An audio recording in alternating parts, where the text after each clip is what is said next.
경매, 갭 투자, 지분 투자 1000만 원 놓고 2천만 원 벌고 싶어요 라고 오시는 분들이 되게 많은데, 제가 했던 그 실수를 그대로 하시는 것 같아요. 1000만 원 번다고 여러분 인생 바뀌는 거 아니거든요. 이런 것에서 잡기를 한다기보다는 그 다음에 이제 쪽에 관심을 많이 가져보셨으면 합니다. 아무리 지방이라도 이 세 가지만 지키시면 1억에서 2억 정도는 충분히 상승을 하거든요.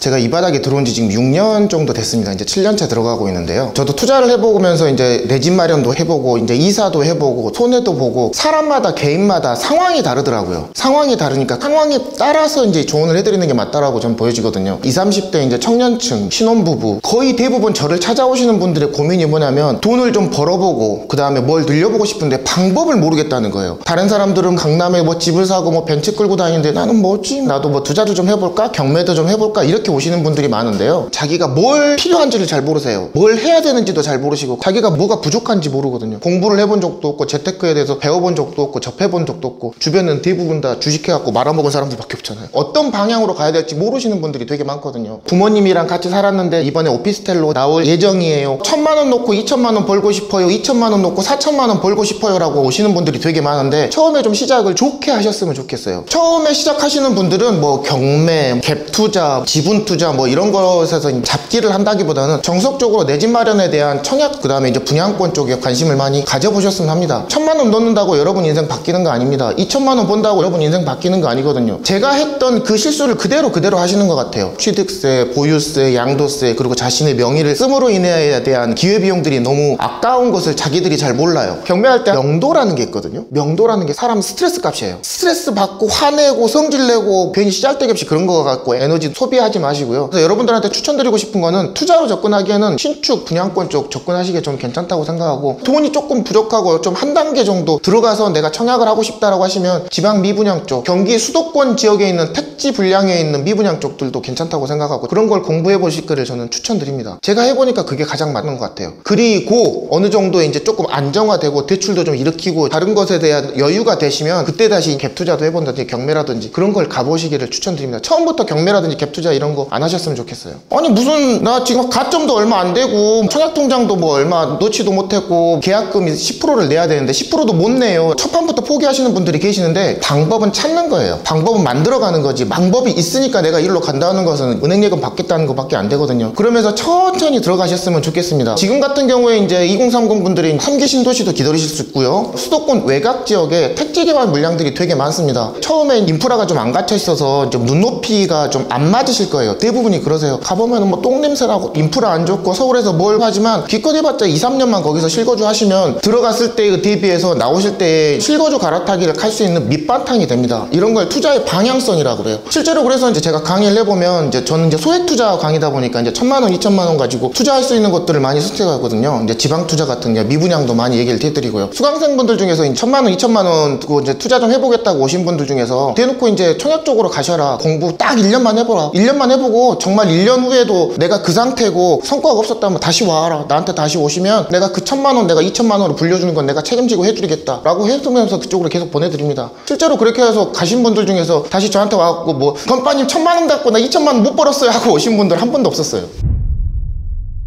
제가 투자를 시작했을 땐 대출이 4천만 원 있었거든요. 월급을 타가지고 뭐 한 달에 40만 원도 갚고 30만 원도 갚고. 근데 저희 애기가 이제 건이라는 애기인데 초등학교를 들어갈 타이밍이 됐거든요. 본능적으로 느낀 거죠. 우리 아이에 대한 학군, 제 노후도 걱정이 됐었고요. 이 회사 그만두게 되면 그 다음에는 난 어떻게 살지? 내 집사람은 어떻게 살지? 국민연금 갖고는 못 사는 거는 기본 상식이니까요. 돈이 없으니까는 말 그대로 절박하긴 하고 조바심은 나고 다른 사람들보다 잘하고 싶지만 뭔가 바탕이 없으니까는 사람들이 하지 않은 것들을 해야 됐고, 그래서 눈을 돌린 것이 지방시장이었고 경매시장이었던 거죠. 내가 돈이 없으니까 경매를 들어가는 거고, 돈이 없으니까 지방시장으로 내려갔거든요. 조급했어요. 그때 그 눈빛을 알아요. 그 눈빛으로 되게 큰 실수를 했거든요. 제가 신혼특공 46점짜리 청약통장이 있었거든요. 그때 강남 대부분 다 청약통장 넣어봤자 30점, 35점이면 강남 송파계약은 다 입성이 가능하거든요. 그것들 다 10억, 15억씩 올랐잖아요. 그런데 쓰잘데기 없이 춘천 어디 석사주공 2단지라는 데를 가가지고 낙찰을 받아버린 거예요. 그래서 그 청약 기회가 날아가 버렸습니다. 얼마나 아까운 기회였는지 몰라요. 제가 그때 6개월인가 1년 공부했었거든요. 경매판에서. 그 누구도 나한테 그런 포트폴리오를 상담해 준 사람도 알려준 사람도 아무도 없었어요. 정말 그때 많이 후회도 하고 그랬었던 것 같아요. 그래서 이제 제 친구가 부동산을 하시는 분이 계셨어요. 되게 유명하신 분이신데 그분이 제가 되게 불쌍해 보였나 봐요. 회사에서 되게 열심히 살고 뭐 청실하게 살았지만 내 미래 그리고 노후 그리고 우리 아이들을 어떻게 성장시켜야 될까 불안감이 되게 많았거든요. 방법도 모르고 방향도 모르고. 그래서 걔가 나를 데리고 일산 후곡이라는 마을을 데리고 갔어요. 일기 신도시 중에서 중학교 학군이 되게 좋은 곳이거든요. 넘버 3가 이제 일산 후곡 마을인데 거기를 데리고 가서 거기에 넘버 1 아파트는 못 사고 넘버 2 아파트를 추천을 해줬어요. 한번 들어가가지고 한번 이렇게 쭉 걔가 설명을 해주고 여기가 이게 좋고 여기 학군은 좋고 여기 애들 봐 학교는 어딜 다니고 학원차도 쫙 서 있는 것도 보여주고 너무너무 진짜 신세계였어요. 이런 아파트 시장 이런 이사 시장이 있다는 것에 대해서 너무 신기했어요. 아 이런 곳에서의 모르는 걸 몰랐구나. 나도 일로 와고 싶다라고 생각해서 그 다음날 도장을 찍어버렸습니다.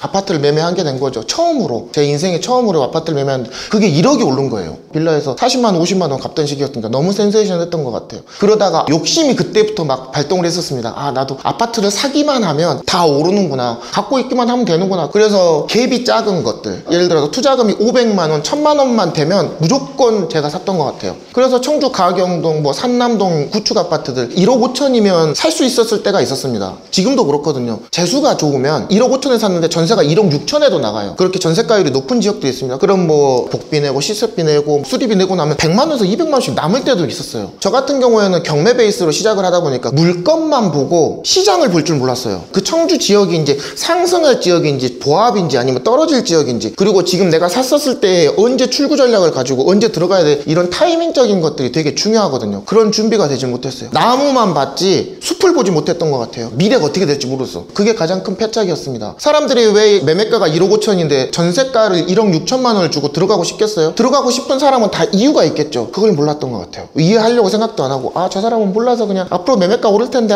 전세가가 떨어지는 게 어딨어 라고 생각하면서 들어갔던 거죠. 근데 알고 보니까 그 사람들이 다 무엇을 대기하다? 신축 아파트 입주를 기다리던 사람들이었어요. 그러니까 1년에서 1년 반 정도 있다가 그 물량 들어오니까 전세가 다 빠져나가 버립니다. 매매가도 하락하고 전세가도 하락하고 1억 5천에 샀던 매매가가 3천만 원 떨어지고 전세가는 6천만 원 떨어지더라고요. 물건 하나당. 정말로 그때 너무 힘들었어요. 요즘에 이제 이런 역전세, 전세 사기라는 말이 많이 나옵니다. 전세 사기라는 것들이 전세금을 돌려주지 못하니까 계속 전세 사기라는 말이 계속 나오는 거거든요. 임차인 입장에서는 전세 1억 5천에 들어와서 그 돈을 가지고 입주를 해야 돼요. 그 돈이 필요하신 분이거든요. 근데 지금 전세 시세가 9천만 원에서 1억밖에 안 돼요. 그럼 5천만 원이 남잖아요. 그건 집주인이 해결을 해줘야 됩니다. 근데 집주인도 한계가 있을 거 아니에요. 제일 처음에 들어온 사람은 5천만 원을 내줬겠지만 두 번째, 세 번째 내가 넘버 3 정도 되면은 그 다음부터는 5천만 원을 내줄 수 있는 사건이 안 되거든요. 뭐 전세 보증보험을 들어놨다고 하지만 그것들도 한계가 좀 있어요. 끝나고 나서 받으려면 6개월 정도 걸리거든요. 그러니까는 자기는 못 받았다고 생각하고 계약이 파동됐으니까 그분 입장에서는 사기를 당한 거고 투자자, 이제 집주인 입장에서는 여력이 안 되는 거죠. 그런 상황들이 있었던 것 같습니다. 제가 청주에서 그때 10 몇 개 샀거든요. 그게 한꺼번에 몰려오는 거예요. 역전세가 막 6천만 원짜리가 날라오고 3천만 원짜리 나오고 3개월에 하나씩 막 4개월에 하나씩 막 이렇게 날라오고 어쩔 때는 뭐 지금 나가야 돼요. 막 지금 당장 돌려주세요 하고 막 전화 오시는 분도 되게 많으시거든요. 정말 잠을 못 자겠더라고요. 막 밤에 계속 전화가 많이 와요. 전화만 오는 거 막 부두두두 그 신경쇠약 같은 것도 걸리고 죽 먹을 때 전화 오지. 시도 때도 아침에 조회하고 있을 때 전화 오지. 막 저는 그래도 단 한 번도 세입자한테 전세금 안 돌려본 적 없어요. 나갈 때마다 다 이사비 내드렸고요. 제가 할 수 있는 한도에 최대한 내 개인으로 끌어쓸 수 있는 돈 다 끌어서서 진짜 버텼어요. 이 악물고 버텼어요. 퇴직금 중간 정산도 받고 집사람한테도 불리고 개인적으로도 빌리고 대출을 끌어쓸 수 있는 데까지 다 끌어쓰고 카드 대출도 아직 받아 쓰면서 이제 버텼던 것 같아요. 그리고 또 이제 이해를 해주시는 세입자분들도 많습니다. 정말 죄송한데 내가 이래저런 상황이다. 그래서 임차권 등기라든지 이런 것 좀 이용하시고 LH에서 보증보험 받으십시오. 제가 이자 내드리겠습니다. 라고 하시면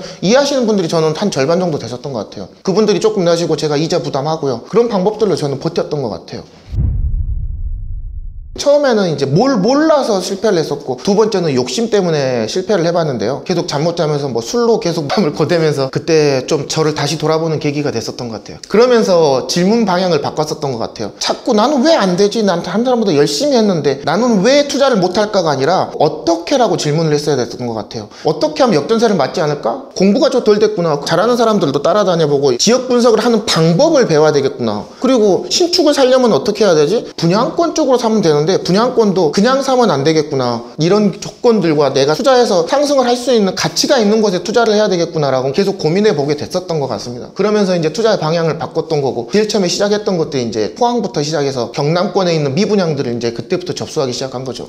솔직히 무서웠어요. 청주에서 한참 역전세를 얻어맞고 있는 상황 중에 이제 포항을 투자하러 내려가 보니까 포항 거기 중개사들도 여기를 왜 왔냐, 이제 아파트 신축이 올라가고 있는데 지진을 얻어맞았어요. 아파트가 무너지네, 뭐 지지대가 부러졌네, 뭐 이런 루머가 상당히 많았을 때였거든요. 사람들이 다 싫어한대요. 절대 안 들어간대요. 그런데 이런 심리 같은 것도 이제 어느 정도 없어질 것 같고, 잔금유예라는 것이 있거든요. 예를 들어서 3억인데 그중에 6천만 원을 잔금을 치고 나서 2년 후에 돈을 내래요. 이자도 안 받아요. 오, 대박이다. 그러면은 3억에서 6천만 원을 빼게 되면 2억 4천만 원만 내게 되면 그 아파트는 제 것이 되는 거죠. 세상에 그런 게 어디 있습니까? 그런 조건을 나오고 있는 게 평생 처음 나왔거든요. 그러면 나가 전세를 맞춰 치더라도 내 돈이 들어가지 않는 무피가 가능하겠다. 뭐가? 신축을 투자하는데, 신축인데 그 지역의 대장주예요. 조건에 다 맞는 아파트가 거기 있더라고요. 아무도 사지 않을 때는 좋은 동에 좋은 물건을 살 수 있는 기회가 주어지거든요. 한 개 정도만 투자해보면 괜찮지 않겠느냐라고 해서 그때부터 시작을 한 거거든요. 뭐 확실하냐, 100% 이게 오를 거냐고 물어봤다고 하면 그건 아니었습니다. 반신반의 뭐 요 정도 있었지만 내 기준에 맞섰다면, 그리고 또 투자자한테 잔금 조건이 되게 좋았었습니다. 이 정도라면 내가 버텨볼 수 있겠다, 리스크가 오더라도 이 정도까지면 내가 하나 정도는 버틸 수가 있겠구나라고 확신은 있었던 것 같아요. 그래서 이제 그 정도 확신이 그 정도의 두려움을 상쇄했다 라고 해서 이제 한 개 정도 투자를 할 수 있었던 것 같습니다. 그걸 투자하고 나서 되게 많이 올랐어요. 이제 3억짜리 아파트가 이제 5억 5천까지 올라버렸거든요. 호가는 6억까지 가더라고요. 이러면서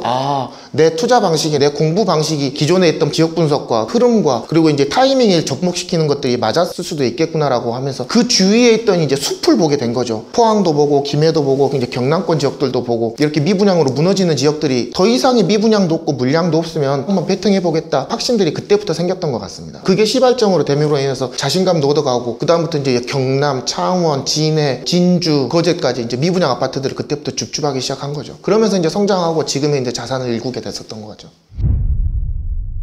지방 투자할 때 이 세 가지만 지키시면 절대 실패하지 않는다고 생각해요. 제가 실패했던 이유가 이런 기준점이 없었기 때문입니다. 첫 번째, 입주 물량이 없어야 돼요. 입주 물량. 그런데 미분양이 많다는 건 뭐죠? 입주 물량이 많다는 거죠. 내가 들어가고자 하는 단지, 즉 미분양 단지에 끝물 무렵에 있는 단지가 투자하시면 괜찮습니다. 내가 투자하고 나서 전세를 맞췄어요. 맞췄는데 뒤로도 계속 입주 물량이 있으면 메리트에서 떨어진다고 보시면 됩니다. 두 번째 같은 경우에는 조건이 좋아야 돼요. 어떤 조건? 내가 들어가야 될 조건. 미분양 투자하는데 뭐 계약금만 있으면 되는 거 아니에요? 아니에요. 조건이 들어야 돼요. 내 명의를 썼느냐 안 썼느냐, 잔금할 때 조건이 어떻게 되느냐, 잔금을 들어갔을 때 내 DSR이라든지 이런 것들이 들어가지 않느냐. 뭔 소리냐? 나의 명의가 들어가지 않는 것이 좋습니다. 중도금 대출이라고 있습니다. 중도금 대출이 없어야 돼요.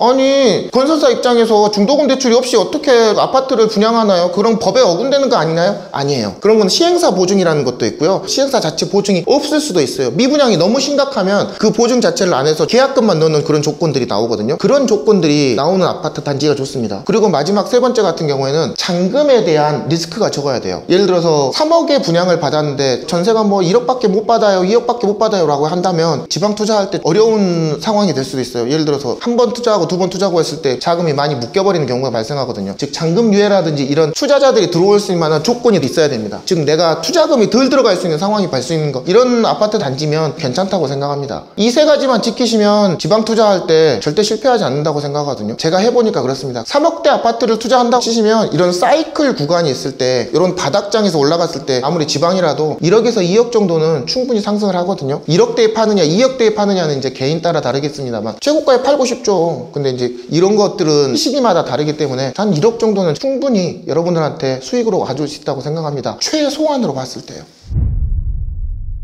투자금이 좀 없으신데 나의 인생을 조금이라도 업그레이드 시키고 개선해보고 싶으시다 하신 분들이 계시면, 까놓고 얘기해서 뭐 2천만원 3천만원 갖고 신축을 살 수 있나요? 물어보신 분도 되게 많거든요. 그럼요. 저는 그걸로 일어섰습니다. 2, 3년 후에 여러분의 인생을 바꿔줄 만한 것들이 지금 대기하고 있는 것들이 얼마나 많은데요. 지금 눈에 보이거든요. 보이는 것들이 너무 많아요. 단지 타이밍을 좀 기다리고 있는 것 뿐이죠. 지금은 이제 실거주 갈아타기가 가장 좋은 타이밍이거든요. 진짜 최적의 타이밍이 지금입니다. 그거를 모르시는 분들이 되게 많아요. 막 떨어졌다고 좋다 막 이거 값 떨어졌다 막 이렇게 사시는 분들도 계시는데 그게 저는 채 1년이 가지 않을 거라고 생각합니다. 그래서 어떻게 투자하실 거예요 건빠님이라고 물어본다면 이제 투트랙으로 갈 것 같습니다. 저는 제가 제일 잘하는 게 있어요. 저도 이제 토지도 해보고 펜션도 해보고 뭐 상가도 해보고 오피스텔도 해보고 재건축 재개발도 많이 해보고 투자 스타일마다 사람 스타일마다 제일 잘하는 것들이 있더라고요. 저는 이제 제가 잘하는 지방 소액 투자로 계속 꾸준히 그런 기반으로 될 수 있는 금전을 모아갈 수 있는 시드를 여러 군데 불려서 갈 거고요. 두 번째로는 그렇게 불려진 시드가 있다면 그걸 갈아타기라고 합니다. 물건 갈아타기, 실거주 갈아타기라고 하거든요. 큼직큼직한 것들로 다시 갈아타기, 점프를 할 수 있게도 준비하려고 생각 중입니다. 제가 투자를 6년 해보니까 이런 굴곡이 있습니다. 무조건 상승합니다, 하락합니다가 아니라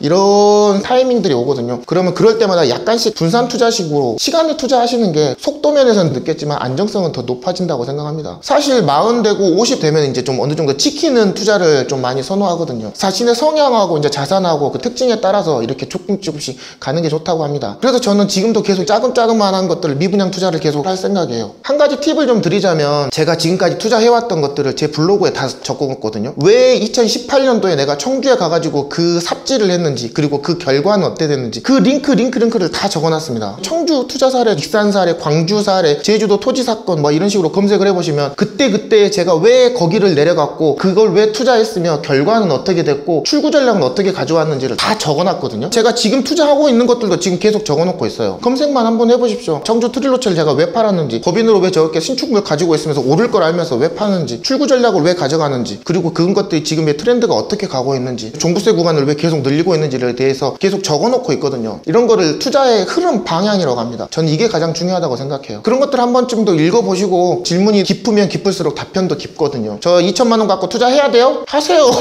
이런 질문하고 제가 2천만 원을 가지고 있는데 포항 지역에 지금 미분양이 4,000세대가 넘어가고 있는데 그 중에서 도심권에 있는 재건축 물량에 대해서 마피가 나오고 있는데 이런 거는 어떻게 생각하세요? 건빠님? 첫 번째하고 두 번째 질문이 어떻게 다르겠어요? 저는 두 번째 질문이 훨씬 더 성장한다고 생각하거든요. 그러니까 뭘 알아야 그렇게 질문할 거 아닙니까? 노하우가 조금씩 쌓이시면 질문도 더 날카로워집니다.